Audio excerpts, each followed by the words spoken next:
जय सिया राम भक्तों कैसे हैं आप सब। मैं आप सबका अपने YouTube चैनल अवर इंस्पायर स्टोरी में दिल से बहुत बहुत स्वागत करती हूँ। भक्तों, आज मैं आपको रामायण की एक बहुत ही प्रसिद्ध कहानी क्या सीता मंदोदरी की बेटी थी आपको सुनाने जा रही हूँ। तो चलिए स्टार्ट करते हैं। माता सीता के जन्म को लेकर कई कहानियाँ प्रचलित हैं।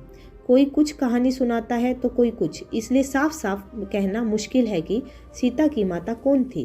सीता के जन्म से जुड़ी हम ऐसी ही एक प्रचलित कहानी सुना रहे हैं। एक बार लंकापति रावण के तप से खुश होकर भगवान ब्रह्मा उसे वरदान मांगने को कहते हैं। रावण उनसे अमर होने का वरदान मांगता है। ब्रह्मा जी उसे अमर होने के अलावा कोई दूसरा वरदान मांगने को कहते हैं।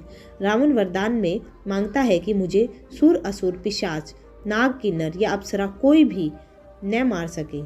रावण मनुष्य द्वारा न मार जाने के बारे में नहीं बोलता है क्योंकि वह मनुष्य को तिनके के समान समझता था।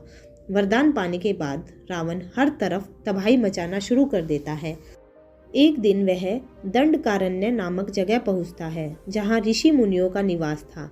रावण को ऋषि मुनियों को मारना उचित नहीं लगा, लेकिन वो उन ऋषि मुनियों के रक्त को एक कमंडल में भरकर साथ ले जाता है।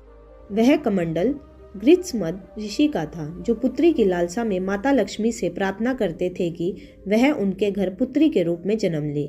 इसके लिए गृत्समद ऋषि रोजाना पूजा पाठ के दौरान पवित्र मंत्र पढ़कर दूध की कुछ बूंदें कमंडल में डाला करते थे, जिसमें रावण रक्त भरकर अपने साथ ले गया था। रावण कमंडल को लेकर लंका आ गया और वहां पहुंचकर कमंडल अपनी पत्नी मंदोदरी को देकर कहता है, यह विषैले रक्त से भरा है, इसे संभाल कर रखना और किसी को मत देना। कुछ दिन बाद विहार के लिए रावण किसी पर्वत पर चला जाता है। मंदोदरी को इस तरह रावण का जाना अच्छा नहीं लगता है। वो मृत्यु प्राप्त करने के लिए कमंडल में भरे विष का पान कर लेती है। कमंडल के रक्त को पीने के कुछ समय बाद मंदोदरी गर्भवती हो जाती है। गर्भवती होने के बाद मंदोदरी घबरा जाती है कि महल में मौजूद अन्य लोग उसके बारे में क्या सोचेंगे। फिर मंदोदरी तीर्थ यात्रा का नाम लेकर कुरुक्षेत्र चली जाती है। वहाँ मंदोदरी एक बच्ची को जन्म देती है, लेकिन लोक लाज के चलते वो उसे एक कलश में रखकर जमीन में दफना देती है। कुछ दिनों बाद राजा जनक भी कुरुक्षेत्र जाते हैं। जब वह जमीन में हल चलाते हैं तो उन्हें वहाँ कलश मिलता है जिसमें मंदोदरी ने बच्ची को रखा था।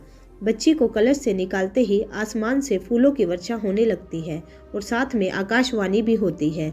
आकाशवाणी में राजा जनक द्वारा उस कन्या के लालन पालन की बात कही जाती है। हल के शीत हल के आगे का नुकीला भाग से टकराने की वजह से कलश मिला था, इसलिए राजा जनक ने कन्या का नाम सीता रखा। तो भक्तों, आपको ये कहानी कैसी लगी आप हमें कमेंट करके ज़रूर बताइएगा। अगर आपको हमारी कहानी पसंद आई है तो आप कमेंट में जय श्री राम भी लिखिएगा। तो चलिए मिलते हैं अभी एक नई कहानी के साथ अपनी नेक्स्ट वीडियो में। तब तक के लिए जय श्री राम।